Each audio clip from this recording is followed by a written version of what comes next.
instituto no había nada. Y al Departamento de Historia se le ocurrió solicitar al Museo Arqueológico algunas piezas que tuvieron almacenadas para poder recrear un pequeño jardín arqueológico. La respuesta fue afirmativa y con la ayuda de la arqueóloga Virginia Pinto y el Departamento de Historia se organizó el lugar para poner las tumbas que hoy están.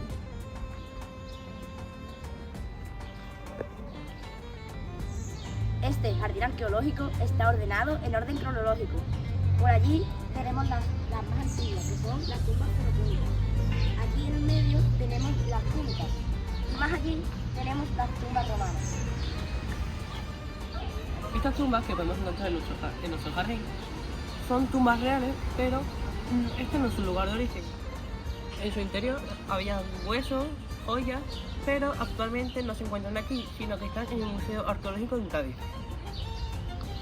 Ahora, en este mural vamos a observar cosas muy interesantes. Ahora vamos a observar el mapa de aquí arriba. Es un mapa del Mediterráneo en época fenicio-púnica, en el que podemos observar el origen de la cultura fenicia al extremo oriental del mar Mediterráneo. Si seguimos las flechas azules podemos ver el recorrido que hacen a través del mar Mediterráneo, entre otras ciudades, a llegar hasta Agadir.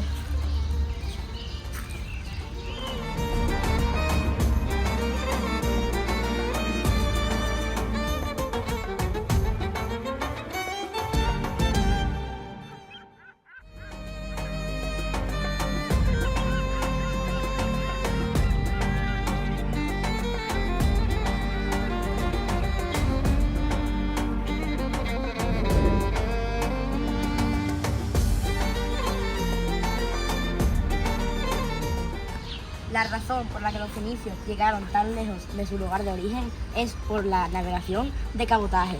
Consiste en siempre navegar cerca de la costa para estar más seguro. Como podemos observar en estas líneas azules de aquí, podemos ver la ruta que tomaron los fenicios para llegar hasta Agadir. Como se puede observar aquí abajo, eran embarcaciones ligeras y pequeñas, y en esta imagen de aquí podemos ver que iban a vela.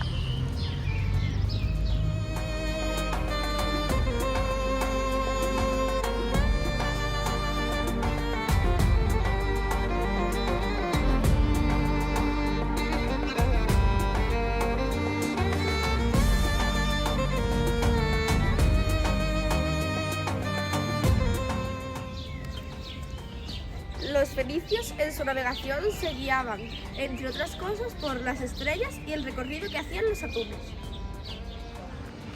Guiándose de las estrellas y de los atunes y con embarcaciones pequeñas y ligeras, pues consiguieron llegar al más lejano occidente.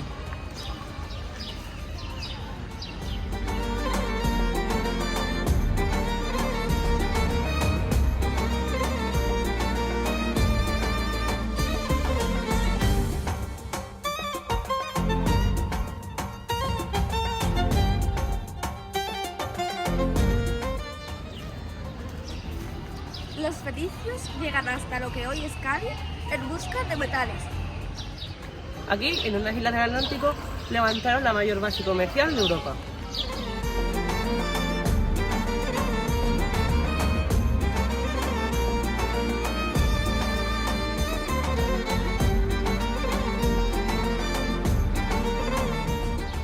Los fenicios eran un pueblo marinero, pero ante todo comerciantes. A nuestras costas trajeron la industria del metal, la industria del salazón y la industria del color púrpura. El color púrpura, un producto muy valorado en la antigüedad que extraemos de lo que comúnmente conocemos como cañailla. Los fenicios llegaron a nuestra tierra en busca de metales, pero también trajeron muchas cosas muy importantes. Una de ellas era el acebuche, también conocido como el olivo salvaje.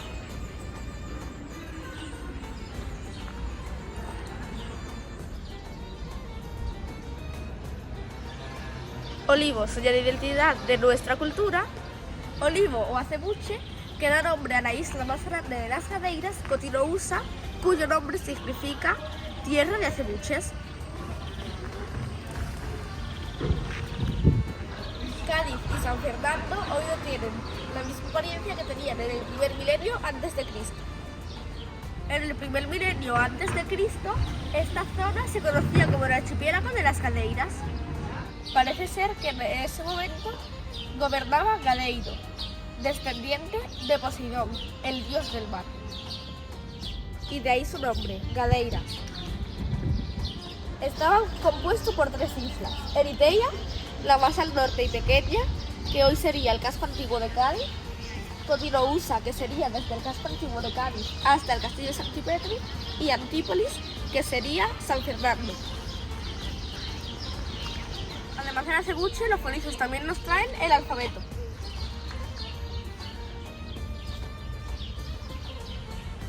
El alfabeto fenicio es un alfabeto lineal que consta de 22 consonantes, no hay vocales y se escribía de derecha a izquierda.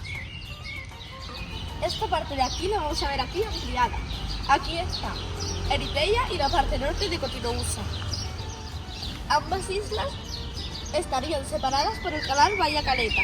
Para que os situéis, esta zona actualmente sería la playa La Caleta y esto el muelle de Cádiz. Esto de aquí sería el yacimiento Gadir, donde podemos encontrar parte de la antigua ciudad de Gadir. Gadir significa ciudad amurallada, pero hasta la fecha no se ha encontrado ningún tipo de restos de estas ciudades amuralladas. En cambio, sí se han encontrado restos en el poblado de Doña Blanca, en el puerto de Santa María. Como también recientemente, en 2006, en el Cerro del Castillo, en Chiclana. En la cronología que nos movemos, el aspecto de toda esta zona era muy distinto. Estos 3 enclaves parecen conformar lo que en los textos antiguos eran las Gadeiras. Gadir, el poblado de Doña Blanca y el Cerro del Castillo, hace un milenio conformaban una bahía. Con todo ello, podemos deducir Que Gadir no hacía referencia a una única ciudad. Sino que hacía referencia a toda la zona de la bahía de Cádiz.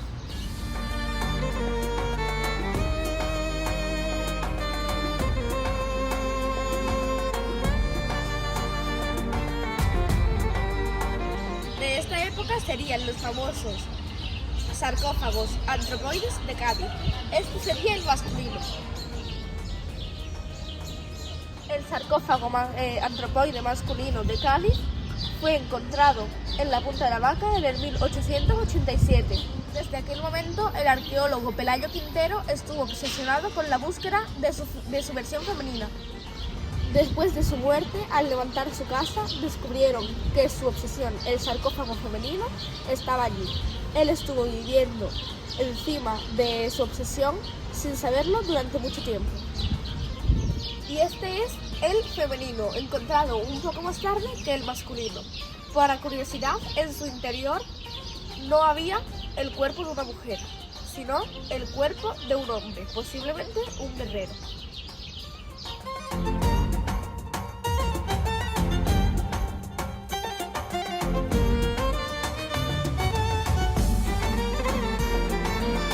en la parte más alejada a la puerta del instituto se encuentran los restos más antiguos. Estamos hablando del conjunto funerario fenopúnico.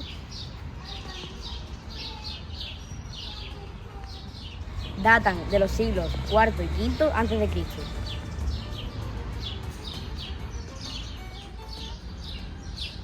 Estamos viendo una cista rectangular formada por paredes laterales y una losa superior.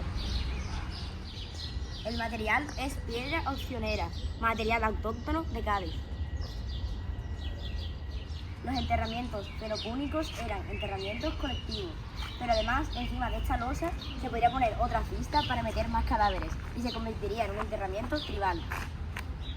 El proceso utilizado era la inhumación, es decir, se mete el cuerpo entero dentro con varios objetos. El conjunto de objetos que acompañaban al cadáver se llamaba ajuar funerario. En su interior podemos encontrar máscaras funerarias, joyas, objetos de cerámica y muchas cosas. En este lugar podemos encontrar el conjunto funerario tordopúnico, que es del siglo III y II a.C. Igual que en el caso anterior, el procedimiento de enterramiento es la inhumación. Como vemos aquí, se coloca el cuerpo dentro y se le acompaña con joyas, máscaras funerarias y ungüentarios.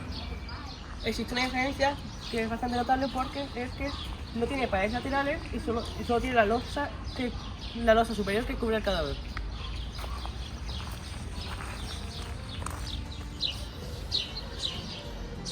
Las máscaras formaban parte del ajuar. Aunque en la zona de aquí de Cádiz se han encontrado pocas. Tenían como misión ahuyentar a los malos espíritus para que nadie perturbara la tumba. No se colocaban sobre la cara, sino junto al difunto.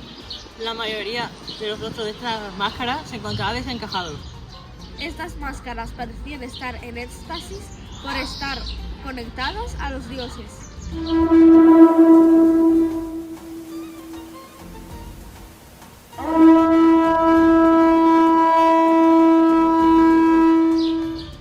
Estas tumbas de aquí eran romanas. A diferencia de las anteriores, ellos utilizaban el método de incineración.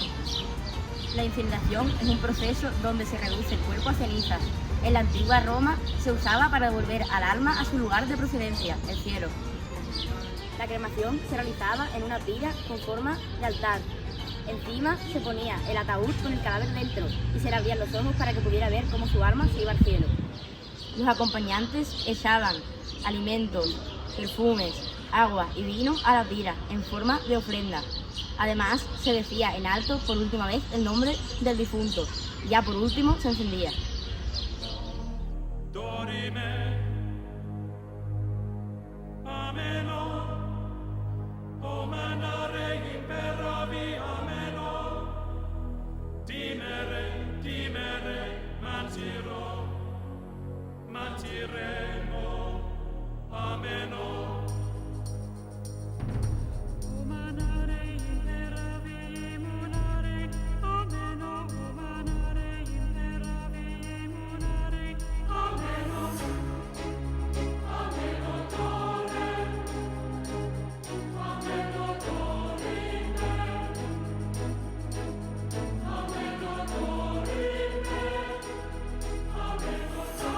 ameno dorime veo, ameno dorime, ameno dorime,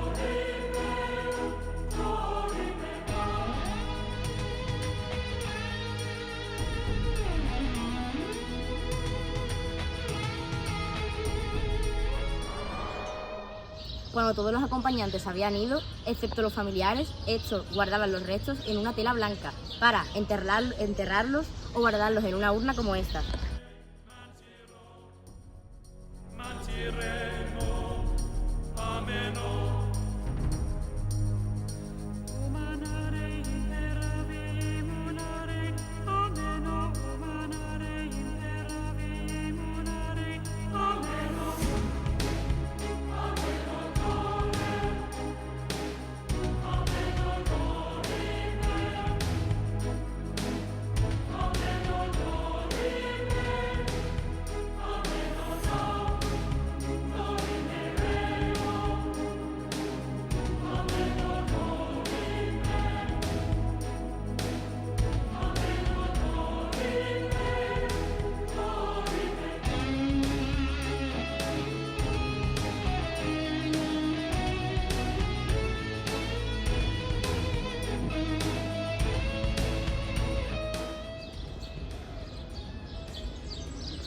Este tipo de enterramientos romanos tenían esta forma porque no se albergaban los cadáveres, sino las urnas con las cenizas.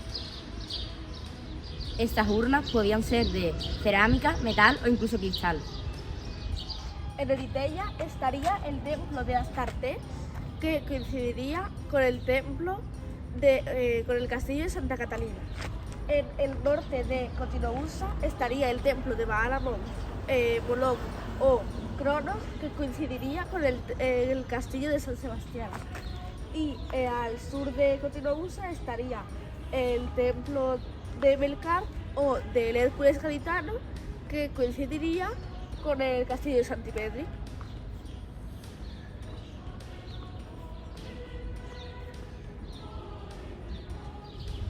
En la cultura fenicia, los templos iban ligados con la creación de una ciudad. Primero se construía el templo y luego la ciudad. Este templo de aquí está dedicado a Melkart, el dios fundador, el dios de los navegantes y el dios del comercio.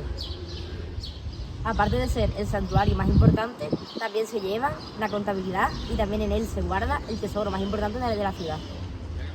El dios Melkart tenía un carácter inmortal y también tenía una pareja divina llamada Astarte. En el sur de Cotinoussa tenemos el templo de Melkart y en el norte de Eritrea el templo de Astarte. Aunque no tengamos ningún tipo de texto escrito, gracias a varios descubrimientos arqueológicos, podríamos deducir que se hacían varios rituales funerarios. Todas las danzas rituales comenzaban con una procesión con instrumentos musicales como la lira, la flauta doble, el pandero, los crótaros y el propio cuervo. Además de la caracola.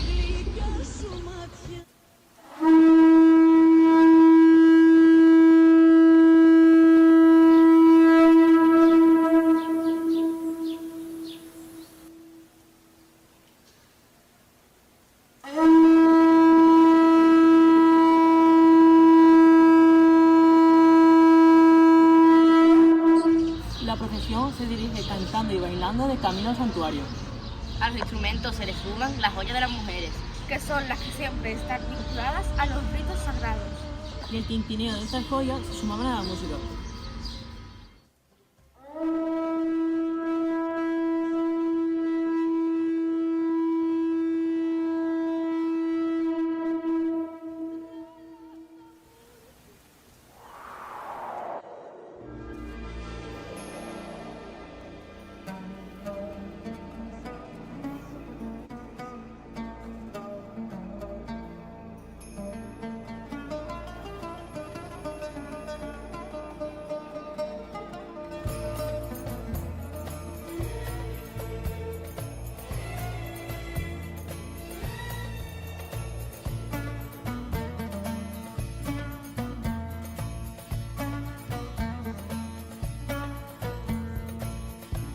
Σιρελό μου η γλυκιά σου ματιά, φλόγα μου έχει ανάψει μες στην καρδιά. Αχ για χαμπίμπι, αχ για λελέ λίγο, τα δυο σου χείλη στάζουν εμέλη.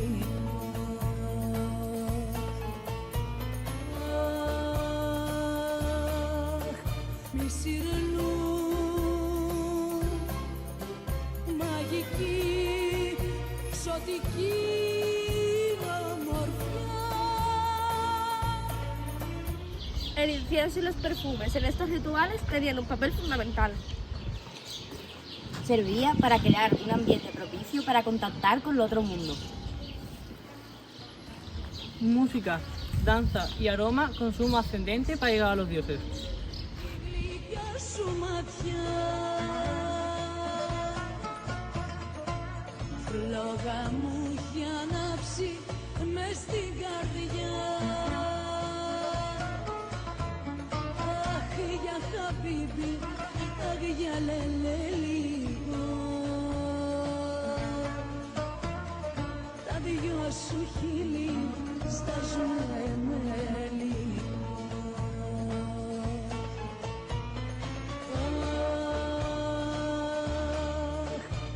Σιρελού, μαγική, ξωτική ομορφιά. Τρέλα θα μου έρθει, δεν υποφέρω πια. En los rituales sagrados, la procesión se dirigía al templo. En los rituales funerarios, la procesión se dirige. A necrópolis. En los rituales sagrados, es frecuente el canto junto a la música. Un canto como recurso comunicativo El cual está relacionado a la mujer. La mujer está relacionada con todos los ritos sagrados. Porque es la que da la vida. Αχ, θα σε κλέψω μέσα απ' την αραπιά.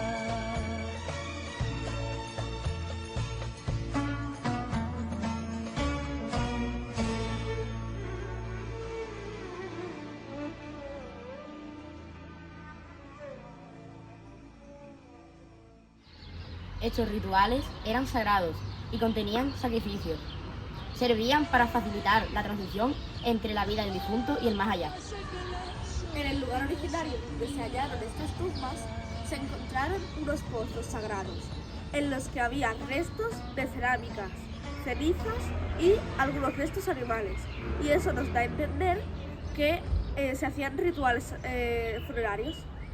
Algunos de estos rituales eran banquetes funerarios. En ellos se realizaban sacrificios. Había dos tipos, los incruentos y los cruentos. En los sacrificios cruentos siempre se sacrificaba a un animal que se le daba muerte en un ritual sobre un lugar sagrado.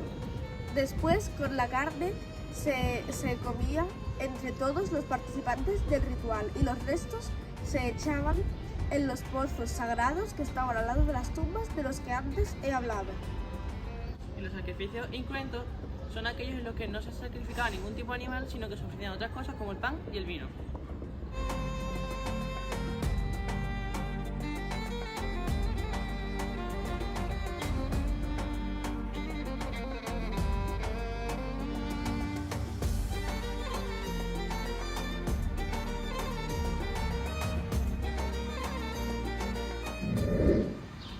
En el banquete funerario no se comía cualquier tipo de alimento.